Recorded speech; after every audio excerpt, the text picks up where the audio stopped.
Hi, everyone. Happy to be here virtually recording, although I would have loved to be there in person and to meet everyone, but hopefully next time I could not make the timing of the symposium. I have a presentation to share with you. Just before I bring it on screen, I thought it would be good to introduce myself and a little about me, but I won't bore you too much. Just to mention a little bit about my background, and I'll start with the project.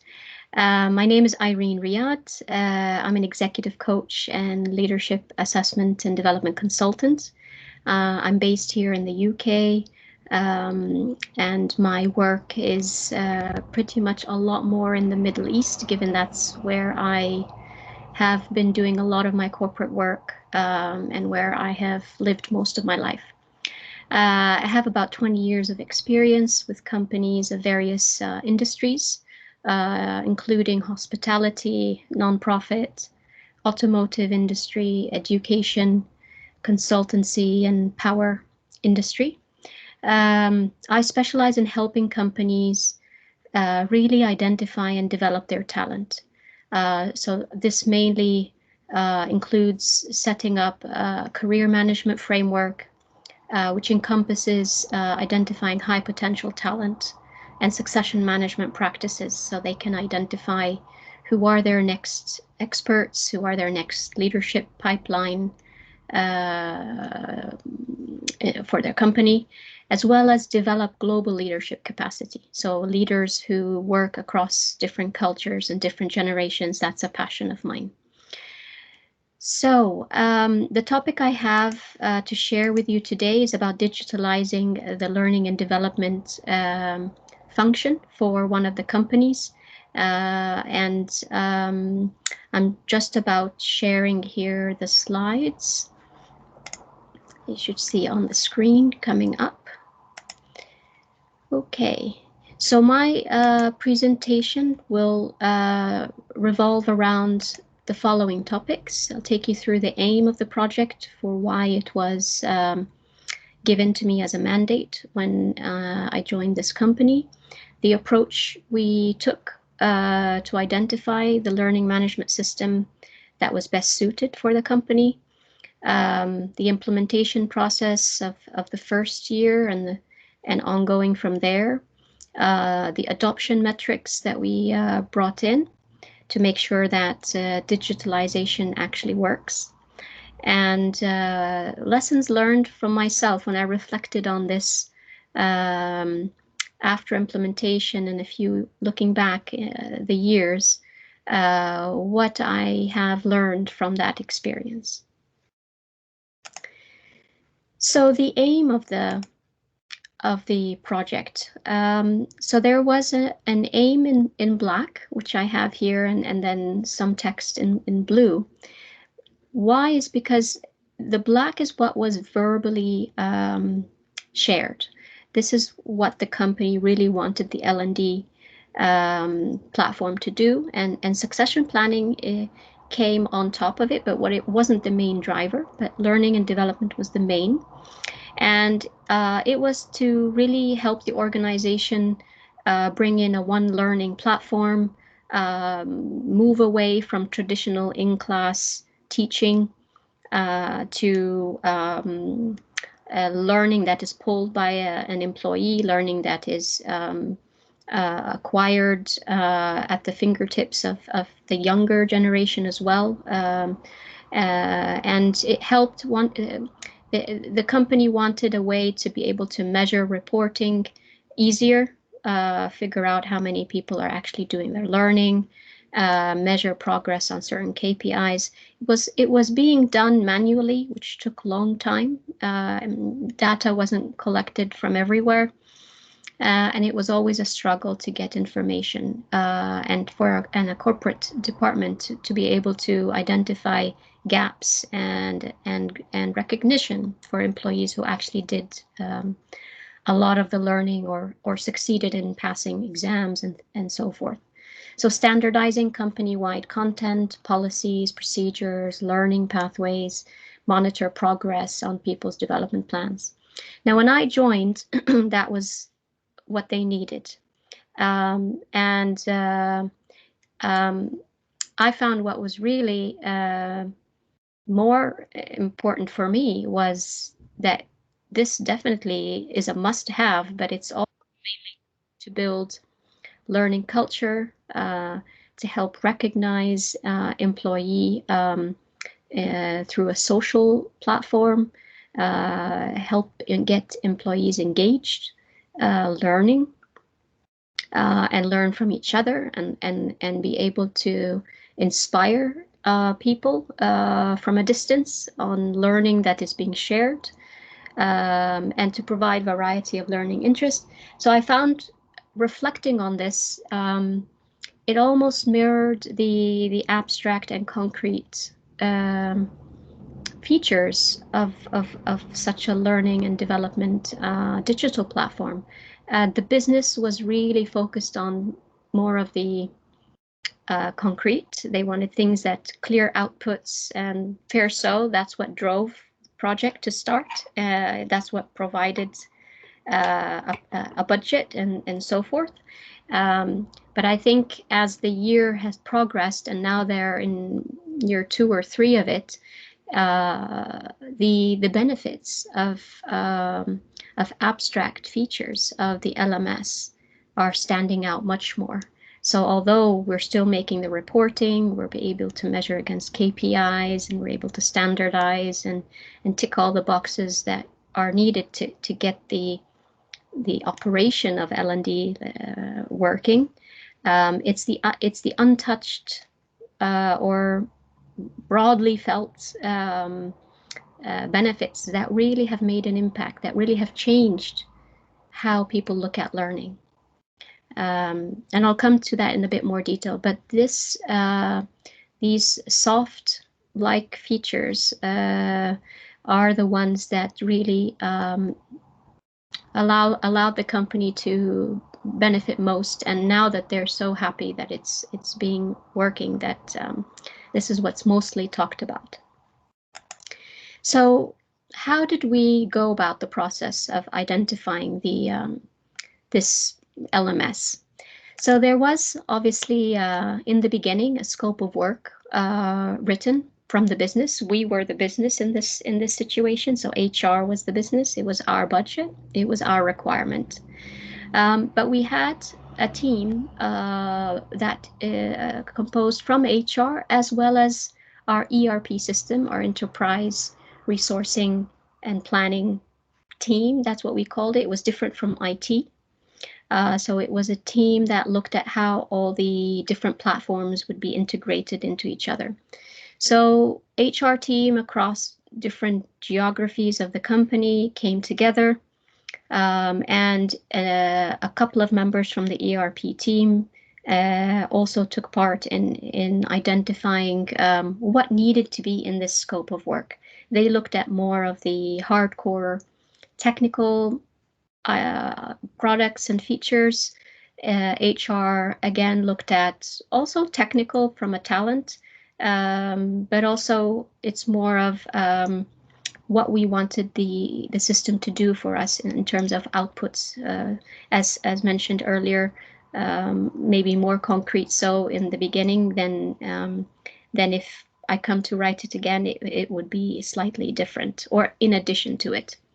So once the business scope of work was written, many people looked at it, so many inputs in it, signed off. It was then given to our supply chain department, actually. So there was a policy in our company that the business itself, which has the request, is not the one to go out and source vendors for it. So at that time, we did come with a recommendation. We did, actually, it was my boss who had a preference for a vendor. I had just recently joined, so I was more open to consider quite any vendor. I had my previous experience with Cornerstone, but I had already seen that I had joined the company. There was a preference from my boss, and then we couldn't move forward further other than just provide a recommendation, and supply chain are the ones who kind of managed which vendors we get to see the demo for. So to me, it was a bit odd, but that's how it runs now. Everything runs through the supply chain. So your supply chain department is always a good stakeholder to be good friends with. So in the end, our supply chain vendor went out to get a minimum of 3 that we would look for. They came with many, but they had a request that we pick 3 at least. So we had Saba, we had SumTotal, and SuccessFactors was there by a byproduct. By default, because this was the ERP preference. So we were 2 teams identifying an LMS platform. HR came with the SumTotal, which is my boss's preference. Our ERP came forward with the SAP platform, which is SuccessFactors, and supply chain went out to the market and brought a couple and said choose one. And so I said Saba looks nice. Let's look at Saba. So that's how the 3 came to be the 3 that we look at. So in effect, it became like 3 parties are in this as stakeholders to identify which is the vendor that would best suit the company. So demos were done. We did 1 demo per platform. Saba came with their team. It was done with like almost 3 to 4 hours of demos, taking us through the LMS, and we also were at the time looking at the succession module, and it kind of expanded there because there was interest on, okay, so what does performance management look like? And so it took 3 to 4 hours per vendor at the time, and in each one of them, the ERP team, the HR team, and actually somebody from supply chain was also there. I don't want to forget them. After the demos, though, there was I was the one who was kind of leading or running it or pushing behind the progress of it. It was my KPI. It was an HR budget. It was what I had to get implemented. So managing to ensure that the schedules of the people are available, people are there, that was a big part of getting the demos done. And then after the demos, collecting feedback, and we had a technical evaluation form that our supply chain team needed us to fill. And with that, taking all the features, whether they were hardcore features, the soft features, the user experience from all 3, and we did an evaluation. And actually, during these demos, my boss actually started to change his mind, moving from a preference from SumTotal to Saba, and that was largely influenced by a key, actually concrete feature that Saba had, and it was about the ability to integrate various sources of recording that we needed in setting up a technical qualification pathway. So my boss is a concrete kind of mindset, looking for what really the business needed to be able to deliver what he had. I was looking holistically, but I definitely needed to make sure that the system that we're selecting will tick the boxes from actually just what kind of features that it had. Success factors, to everybody's viewing on the team, was not the best, except ERP, who were strongly pushing this platform. And that has had to do with their strategy. ERP had a strategy that everything is SAP. Now, when I joined the company, it didn't make sense to me that just because we had SAP being our HRIS and it was our performance management system, that I automatically had to move with a SAP L&D and a SAP succession module, because it just didn't make sense. There were lots and lots of other tools out there, and I couldn't think that digitalization could not somehow connect with other platforms. But at that time, I say at that time because strategy changes, at that time, that was the view of the head of the ERP person. And it was getting quite even political as to how could I, or how could we, because my boss also was looking at sum total. How could we even suggest another digital platform, and why couldn't we just take on the success factors and just make do with what it has and we move on? So we couldn't, and what happened in the end is that we made a very detailed comparison. We had everybody on the team give their opinion. So it wasn't just me and him, it was, you have HR across the company, so people in different parts of the HR department, even supply chain, who did not take part in the evaluation, but their view was helpful because they were there. They're almost like the auditors who want to make sure that there are no personal benefits from picking any vendor other than that it's a benefit for the business. So it was helpful to have their support as well, understanding what is it that the business needed, not just from a technical system, from an ERP view of integration, but what the business needed to be able to perform and succeed. And my boss was really essential here because he continuously tied the outcome of completing technical qualifications where we would be able to video people on the ground, fixing equipment, teaching others, or drawing on a board or a piece of paper, uploading. There were a few features that were there in Saba that were not there readily in sum total. So in the end, we filtered it down to two.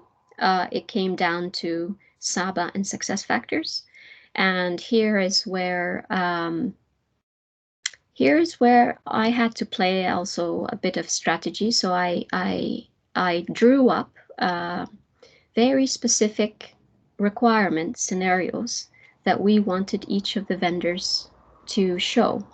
And these were real based on the ground requirements, where the vendor would have to show how a learning request is being taken, how a technical evidence is being provided to the system, to how an instructor would assess, to how it would proctor, to all the things that we really wanted to make sure that the system can take us in the future.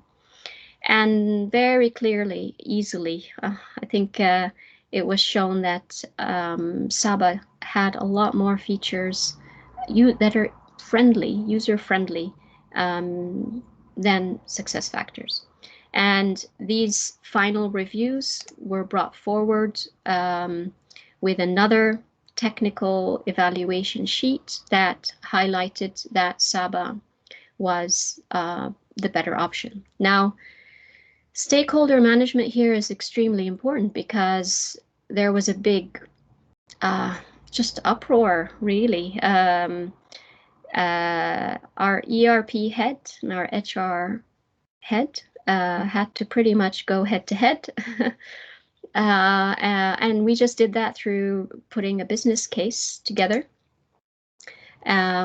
clearly detailing what were the benefits, what were the risks of taking each of the platforms, and that had to go up to CEO for consideration. There was multiple meetings because this signaled, this approach that HR seemed to be taking or being positioned as a weird one for us to push something else that is not common to previously pushed platforms. And And if my boss and I had joined the company maybe a couple of years back, I think we would have done the same on the performance management system, uh, given that at that time, if they were looking at performance management system, it would have been wise to look at holistically performance management, learning and development, succession. But at that time, I think they were taking it project by project, and probably that discussion would have started earlier. But here we are. So performance management was with success factors, and HR is coming to change how we should, or they thought how ERP should be applying or integrating their systems. So with having lots of one-to-one chats, so it wasn't, fiery chats, but it was a lot of discussion on how the success factor system didn't suit the company, yet Saba showed potential on a lot of fronts. Contract was signed, HR got its way, and it was in the end showing a lot of abstract versus concrete. And I think what pulled through was the concrete, which what convinced the company. But in all fairness, Saba had a lot of features that I'm very pleased with from supporting the whole learning culture in the company. So in my mind, I was weighing up both. But when writing the business case, we had to really show a lot of evidence on the concrete. And then that also kind of explains knowing your audience, knowing how people think, tying it to KPIs and doing what we need to do. So definitely bringing in both helped. And then once we were signed off, we then it was time for planning the project kickoff and then the team formation. And the team was mainly composed of people from HR, made sure that we had a talent department. So at that time, I was heading that talent team. But we did bring in people from the HR BP, HR business partners, who were more in the field to be part of the team. And we did invite people from the ERP team, although they may have not felt that they wanted to join, but they could not refuse an invitation because we had to get past that. So we invited them. We made them not feel of, this is us against you, but we're collectively a team, and it's in both of our benefit to make sure that we integrate this platform. So, and we did invite also our IT team, they're two different teams, but really who led the project, who pushed it, who brought people back, in terms of brought people into the team planning stages. It was us. It was the talent team. It took a good 7 months from March until September to get this from A to Z. I think I may sometimes feel that was long, but it was quite as fast as we could make it, and I think this is a good time provision to put in place if you're looking, if a boss is coming to say, okay, we need to bring in a new platform, digital platform. I think 6 to 7 months is pretty much the minimum that it would come to a kind of a conclusion on which tool you're going to use. So kickoff started, which meant that we had a team formation. So we got the team together, and there was a lot being done the very first, I think, November, December, Jan, Feb, so 4 months. There was a lot of consultation, customization, figuring out all the learning history upload, identifying whose role is to do what in the office, on the plant, deciding how are we going to communicate, deciding how are we going to launch. So in the end, there was a lot of thought about, okay, let's go big bang. You'll launch it across the whole company. However, I don't necessarily think that's always the best approach. I think my boss and I had a lot of discussion. I wanted to go on a 3-month, like a quarter, 3-month launching phase. But given the company culture and the speed that they wanted, we agreed in 2 months. We launched the platform across, it was around 14 sites, around 2,000 people at the time. So we launched in March 2020. That was phase 1 with the rollout, and we gave a gap of 15 days before we launched the second and the third rollout. Happily, to our surprise, this was a good timing because COVID had kicked in at that point. So in some ways, it was a bit of a struggle come end of March that we're not seeing each other to launch. But we've done all the prior work of meeting and having all the face-to-face meetings and the people coming around. So when we launched in March, this was a lifesaver actually for the company. A company that was suddenly not allowed to meet, stayed at home in different countries, yet was able to access the learning that we were already preparing to be available. So I think, bad things happen, but in disguise, they have good effects in ways, especially on the digital adoption or the implementation of this. So we had a communication campaign. We rolled it out in 3 phases across 2 months. And after these months with the launch, we had a dedicated Saba expert support us for 3 months. And that was essential, really. That was extremely important. It was, we would need this, I think, moving forward with any digital platform. Having an expert from the digital platform themselves helps troubleshoot, and having them day in, day out was extremely important because people judge the platform based on how quick you respond, all the troubleshooting that comes out of having no access, not able to know how to navigate. And with the training that is still happening, not everybody easily gets on the bandwagon. So that was extremely important. It is important for me to say, however, that in the team formation, there was a hiring for an LMS administrator for this project. And you do need an LMS administrator, full-time resource from our view, whether that be contracted or not, but you would need someone who's fully dedicated to how the system is set up, to how it, who gets what access, how the reports get on. And you do need someone who's a systems, passionate person who has an HR flair, or vice versa, an HR talent professional with a digital flair. You need someone with both, who has that digital systems, configuration mindset, with a talent HR business mindset.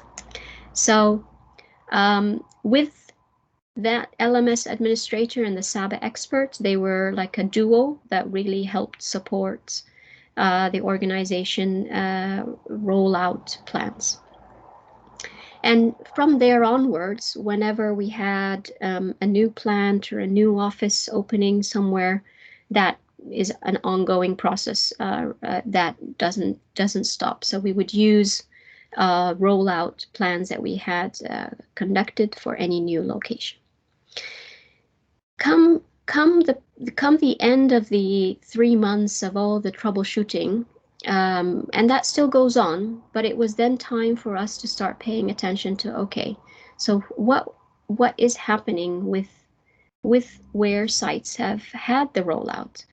How are people, responding to this platform?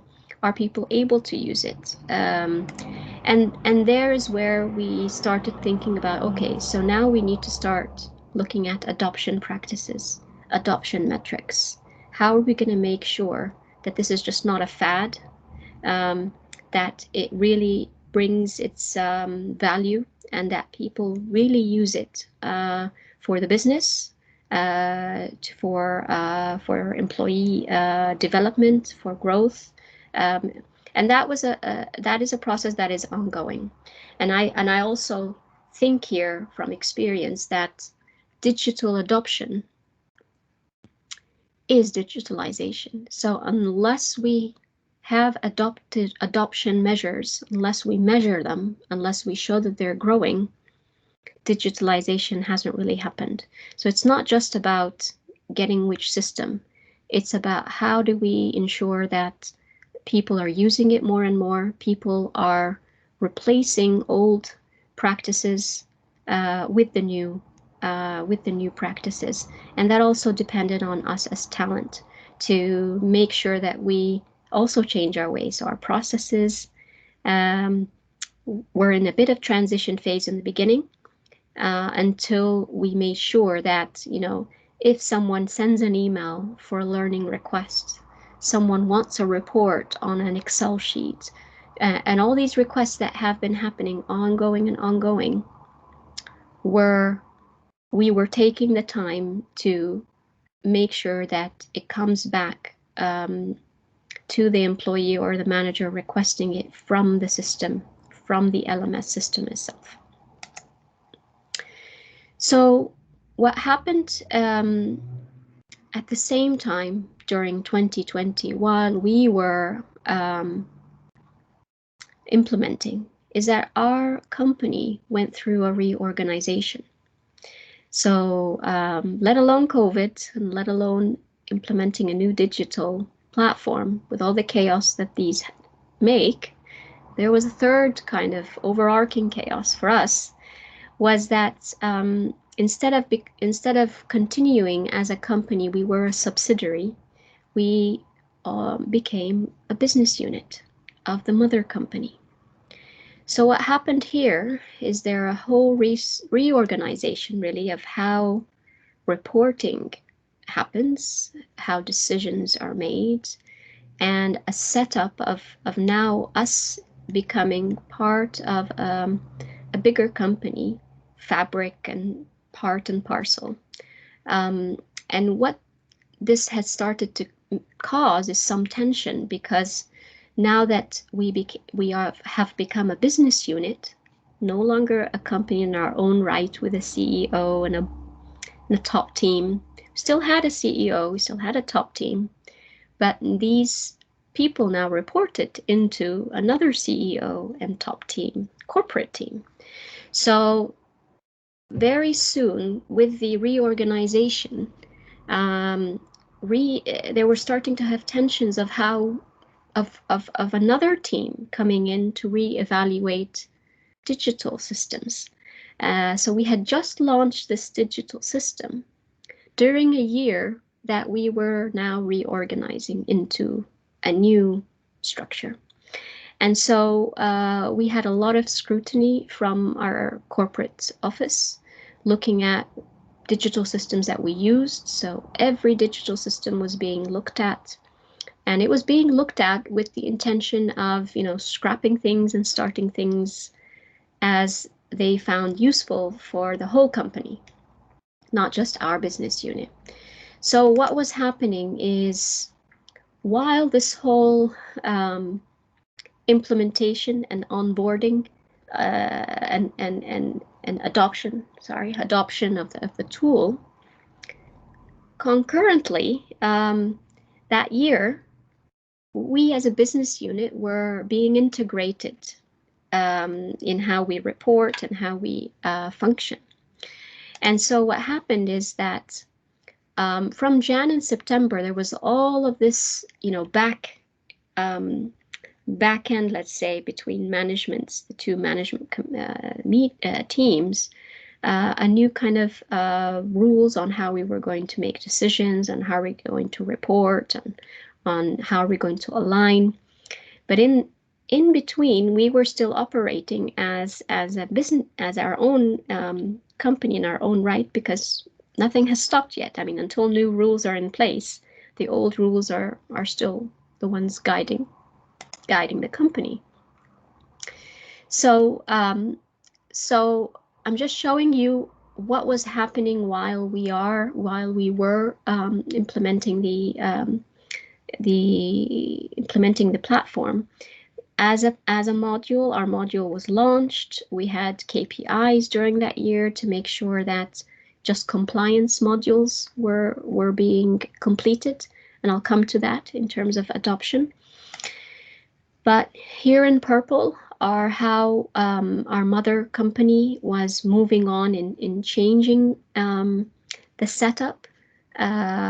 We had a new digitalization project a year after, looking at now what is the right LMS and the right ATS for the corporate company as a whole, including us. So that when that was starting, there was a lot of tension. There was a lot of discussions around why,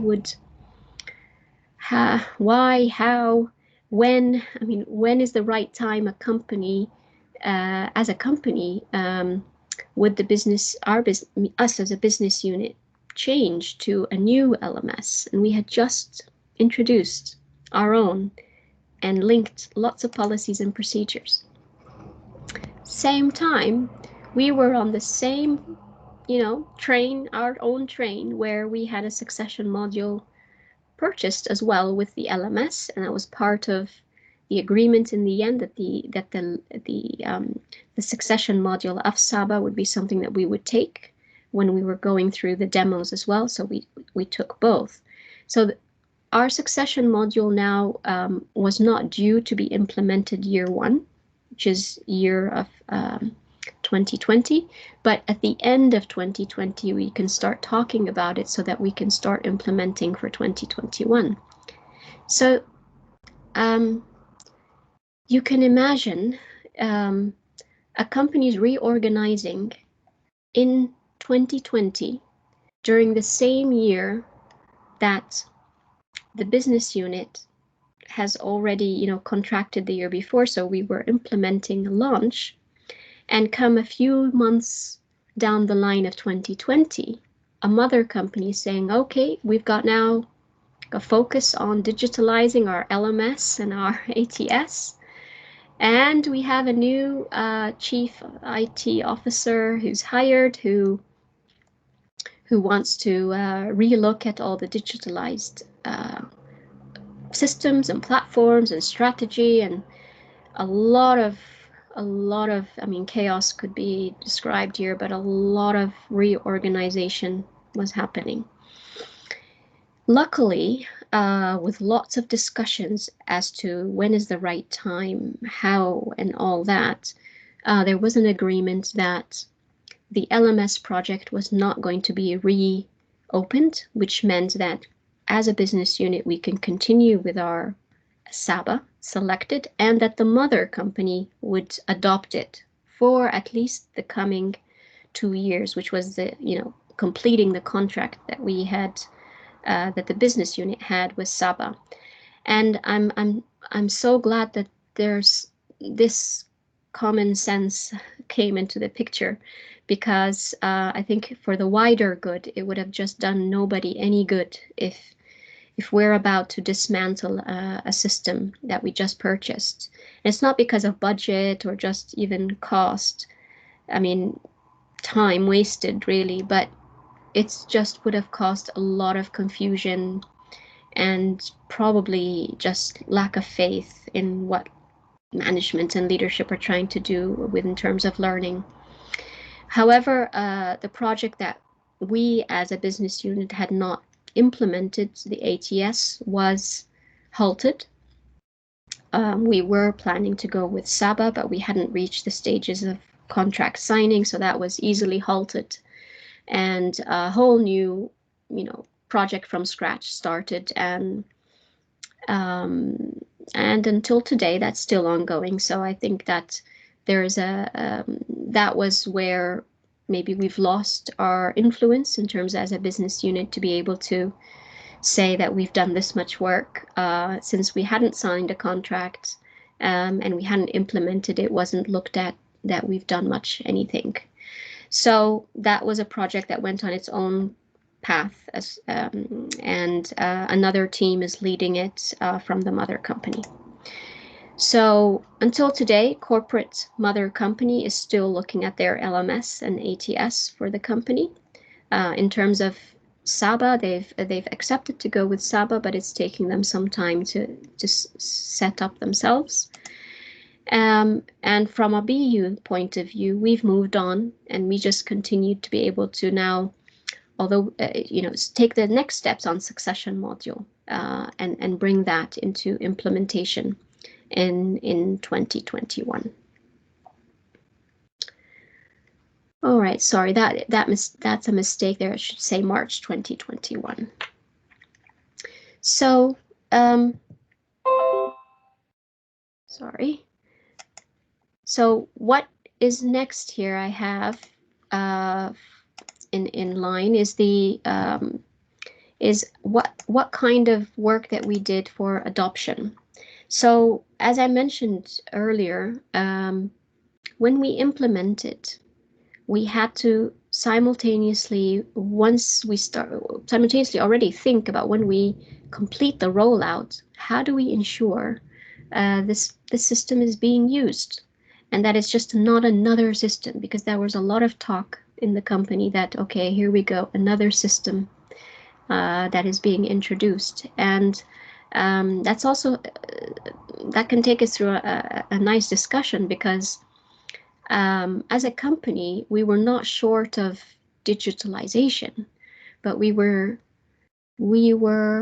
short of people using the digitalized platforms and using it in a way that is beneficial for the business, not like a good to have. Yeah. So the adoption metrics that we used for the first year, when we were rolling out, when we started in March, was that we were measuring every month how much access people were having to the LMS platform. And we were seeing every month an increase. There were dips in the summer, but it was good to see that there was times of 20% increase, 15% increase, 50% increase. And the time spent on the platform was also increasing. People were starting to pay attention with the campaign. So we continued to campaign some of the soft learning that we had on it. A lot of it was designed by in-house. We had material. I had material from previous work in the field of soft skill PowerPoints that we converted into e-learning through Articulate in-house. And we started looking at course completions.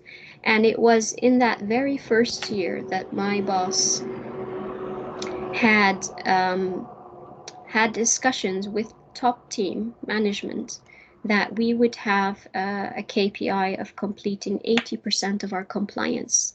It was one of the easiest and quickest ways to, more concrete ways to show how an LMS platform could show to our auditors and to our stakeholders and to people who really, for them, health and safety was top, and it was the top for us as well. And compliance was a bundle that had a lot of ethics, health and safety, digital security, fire safety, all different kinds of emotional, physical safety that we bundled in a pathway, and we called it compliance bundle, and it was given to every single person. So even body safety, how you sit, how you take care of your health, how you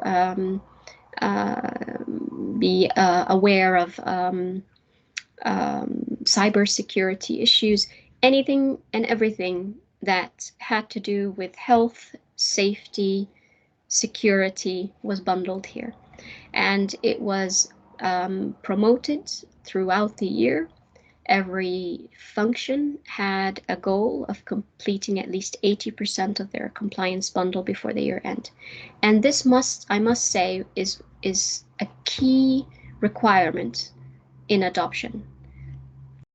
Identifying KPIs that are very much tied to the fabric of what the company tries to do and is used in various measures. So we had auditors quarterly check different auditors for different reasons, and we were able to provide reports and dashboards easily for the business function heads and the business regional heads, and this was able to say that using the system, we're not just increasing awareness on such topics, but we're also able to quickly compile information.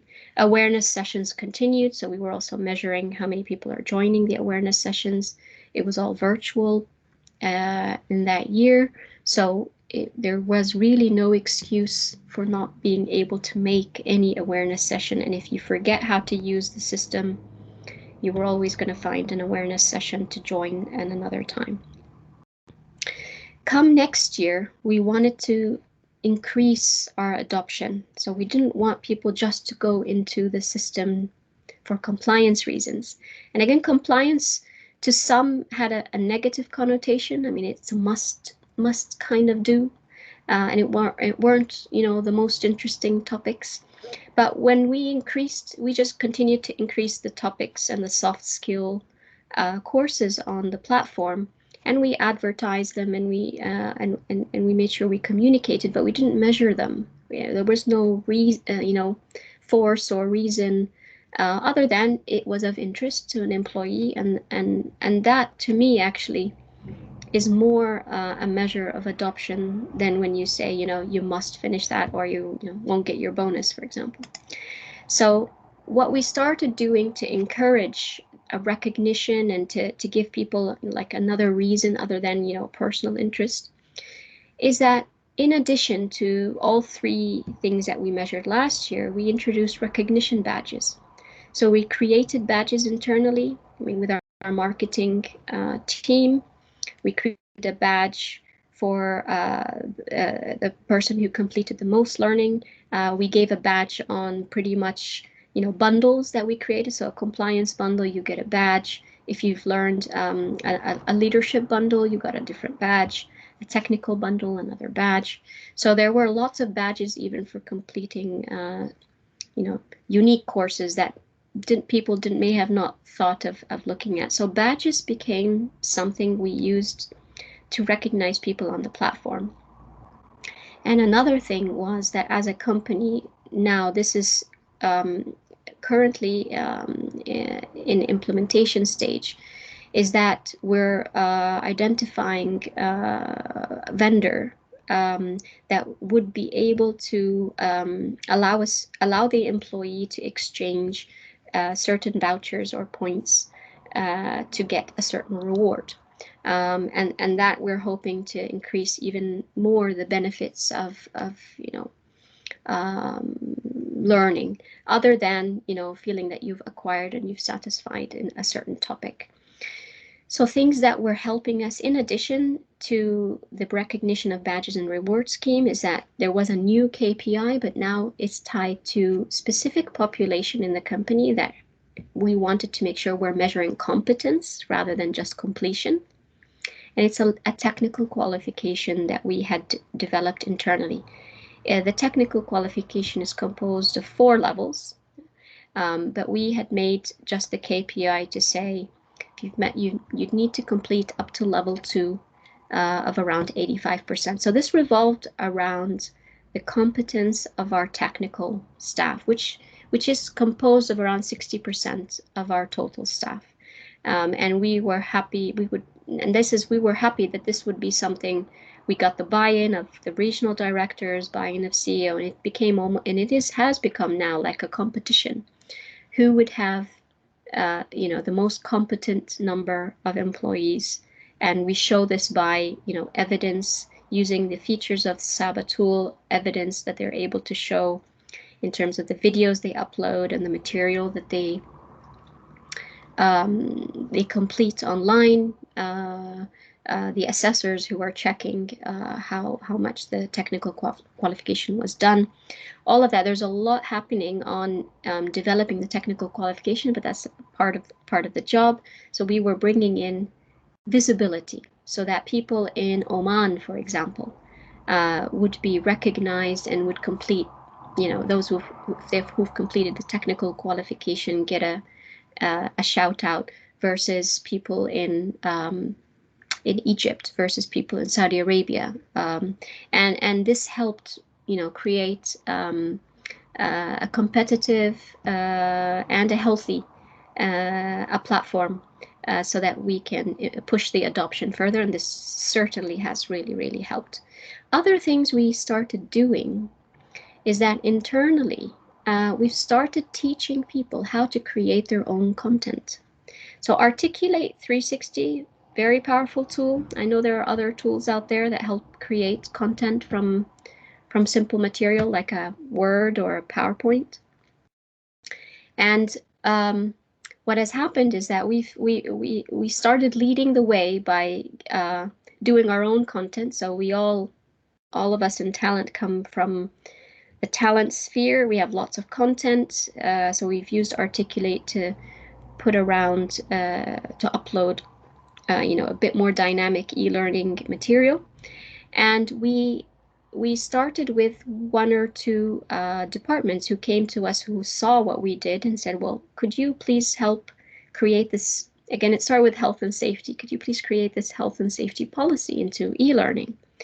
And we said, sure, but you're the subject matter expert, so we're going to tell you how to do it, and then we'll look at the design feature, the learning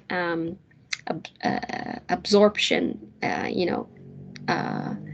mindset from and look at it and try to advise as to how to make it more dynamic and put a test here, or put a look at the instructional design behind it. So that worked. It took some time, but we had people from the business. Started with health and safety, and it moved into supply chain, and it moved then into audit. These 3 departments, and also into finance, 4 departments, one by one, just getting one, champion out of that department who was willing to be our subject matter expert and learn how to upload his own content into an Articulate software, getting the support and revision and guidance from the talent team with notes on how to make it slightly better or more dynamic, shorter words, quizzes, things that would just make it a bit more bite-size, learnable structure. And together we were able to provide quite a lot of content in-house created, and people get the recognition with their name on it, and recognition later as people who've contributed to the content that's being created on the learning management system. So that was key, and that will continue to be something that we'd encourage our people in the company to adopt the skill to be able to put content on the LMS. The third thing that we did was that we continued heavily to train what we call on-site support. So initially we did identify them the year before, but because a lot of the focus was on us as talent team to get ourselves familiar with the tool as well, this took a backseat in 2020. But with 2021, we brought this up forward, and they became like a community. So there was a monthly training for them. There was guidance materials for them, and there were responsibility. There was a handout of what is their role and responsibility. And really, they're like our extended arm.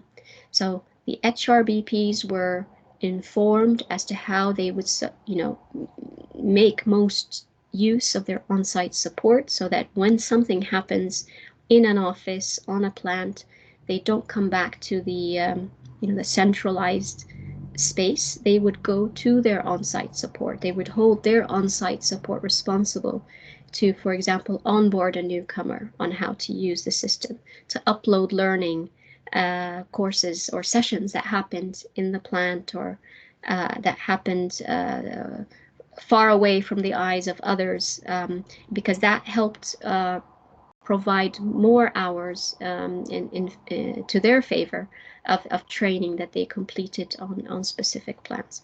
So having that extended arm, giving them the recognition, calling them out for the good and for their support when in need, was very, very helpful.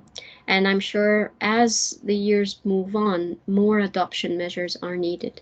Again, adoption is really the proof of digitalization. If there are no adoption plans, the platform or any system just takes a back seat and no longer becomes something worth showing the business of its benefits. So last but not least, lessons learned. So there were so many lessons learned, but I tried to maybe compartmentalize them all in 4 key ones. Number 1, when I look back, it's the business maturity of the people working on talent digitalization projects that have the influence of the system being selected. So what I mean by business maturity is that people who are the team that is identifying the platform itself, the quality of the members themselves. So if you've got people on that team who understand the business, so it's not necessarily they understand just the technical bit, or they understand just the talent bit, but you're on the team looking at the systems that are coming for a demo as to holistically how would they help the company in the coming 5-10 years. So how mature am I, or how mature is that team that is looking at these digital platforms?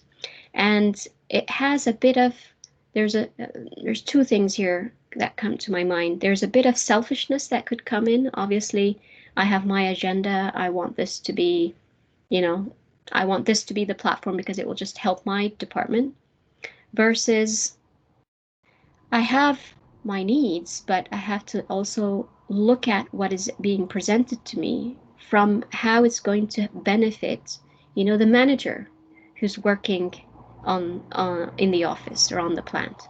Which system is the one that's going to actually help me perform my job, perform the manager job?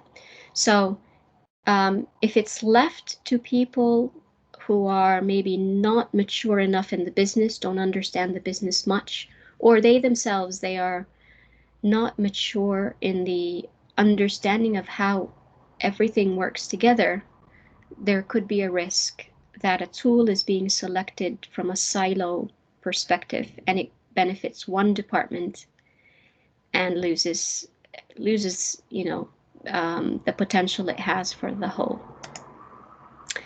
The other thing I've learned is that the hierarchy of decision makers who are on that team, the hierarchy of the decision makers to each other, and where they are on the corporate ladder, influence the selection of new digital platforms. So I said new here because current platforms, as far as from our example, our current platform that was already operating managed to win to kind of influence another company to take it on. But if the platform is not yet implemented, it really comes back to, so those who are making the decision, who is far up in the hierarchy, and they usually have the biggest say as to which platform will move forward, and they obviously it connects to their strategy and it connects to how they want to move the company forward. So in my experience, my boss and me and my boss, when we were previously a company on our own, we were the highest decision makers. Once we became part of as a business unit in a bigger company, we still had our ability to recommend and influence, but it wasn't going to go as far as, the top person. So there was two other people reporting on the top that had really the final say. So in the end, those who are making the decisions at the very top have the ultimate power. A third thing I see as a lesson learned, is that the expertise of talent management professionals is required in linking the people, systems, and strategy to influence the final decision. So especially with talent solutions, the expertise of those who are leading the project or those who are involved really have a big say, because even though the mother company was looking at getting a new LMS and they're looking at getting now a new ATS, I was called upon and my boss, we were called upon to take part in almost every single meeting because they wanted our expertise in how we managed the success of our LMS. To be taken into account when they were considering a new system. So it's our ability to link how people grow, how they use systems, how it connects to strategy. In the end, it did influence their own choice of how they were going about to select their decision, and how they were figuring out which of the demos suits their business and which not, because we highlighted for them the issues that we faced and the things that we have to look for early on, so that they didn't go through endless demos and many takes and arguments on things that could maybe not be as important as other things that they may have not remembered or would not know to ask about. Fourth, digitalization is in the adoption. Yes, where the talent function provides a fit-for-purpose platform, helps the company achieve strategic and business KPIs. If you're unable to put an adoption plan, the digital platform will fail, regardless of whatever platform. It will fail, or at least it will not get, be used to the potential it can be. Whatever system it is, an HRIS, a payroll, acquisition, a system is as good as its users, and its users need to not only learn it themselves, they need to come up with strategies very much tied to business, very much tied to people, emotion and thinking about the system and how it be used, so that it could be ingrained and it changes the habits of people, which is the most difficult thing. It takes time, it takes years, but with consistent and deliberate planning, adoption is the way that makes the digitalization of anything work. Last but not least, I must say that it took a pandemic to expedite really the adoption of the talent digitalization efforts that we put in. I don't know if we had not launched in March 2020, where would we be today, or how far we would be down the digitalization path. But I predict we wouldn't have been where we are today. We've gone quick, we've gone fast. And it was partly because the world expected people to behave differently, not just the business. And so we were on the wagon already. We had set up a platform that is just waiting for people to use. So it was the best timing. I mean, I thank God. I think this was heavenly supported that such a project was launched in March. We did not know when we had that March date in the picture what the world would be at in March, but we were all at home, and we had the system to help us maneuver, um, staying motivated to maneuver, still, meeting our KPI in terms of compliance. And it had other effects as well. It helped even the talent team get work done. I mean, imagine if we had no platform whatsoever, how would we have addressed any type of learning? How would we even had to meet to get this system in place? That would have been very, very hard. But yes, it was took a pandemic to expedite it, but it brought forward lots of new habits that were needed to support the attainment of the business goals that we had. And I think that's it. That's pretty much it. And I'd like to come to a close here. Thank you so much for listening, and I hope it brought some insight to you. Perhaps it showed some similar examples of things you may have gone through if you had such a case. And should you have a project like this, I wish you all the best. And it is, as much as it is challenging, it's extremely rewarding. Thank you very much for listening to me. Take care.